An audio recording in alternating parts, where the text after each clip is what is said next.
Rashin tsaro a Arewa, ina mafita? Sunana Hausa Guy. Wani lokaci sai ka yi tunanin cewa wa aka fi kashewa tsakanin mutanen Arewa da dabbobin da ake yankawa. Babu buƙatar dogon nazari ko bincike, yawo a cikin biranen Arewa kaɗai ya isa idanu su nuna mana yadda talauci ta yi auren zobe da jama'ar yankin, bare kuma a zagaya cikin ƙauyuka.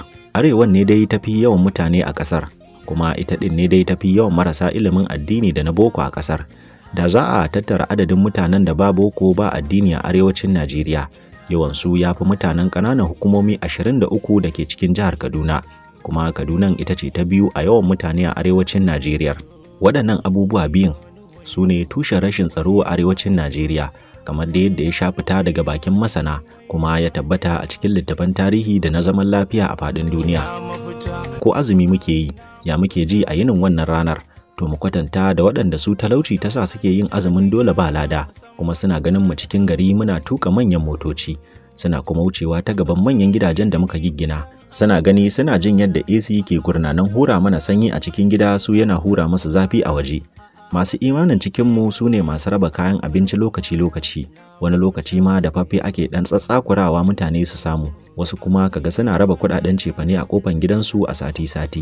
Ba shakka wannan taimako ne, amma taimakon wucin gadi.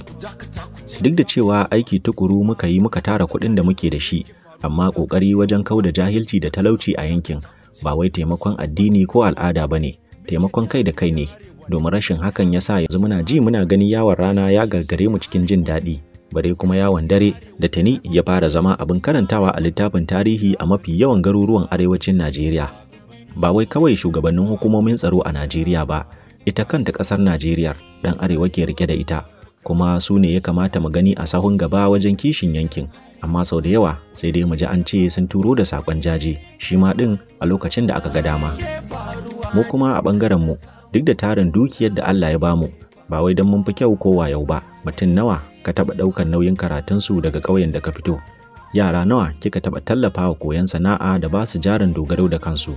Makarantu nawa kuka taɓa ginawa da samar da malamai masu karantarwa?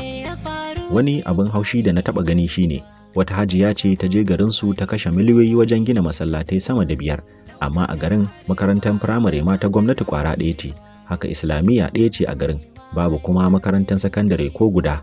Kenan a zahiri ta kashe miliyoyin kuɗi wajen gina wuraren ibada da jahilai za su shiga a yi ta bankaura ana ta rigimar neman suna.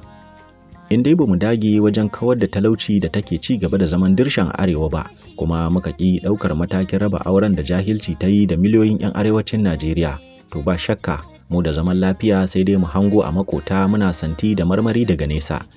Ko da yake ni ba ni da kuɗi, amma dai ina da bakin faɗe ta isa wurare da yawa, shi yasa ma mu namu mu faɗa muku gaskiya ko ku amsa ko ku yi dariya, dariyar ku ta zama kuka gaba da nadamar mai ƙin gaskiya. Allah ya sauke.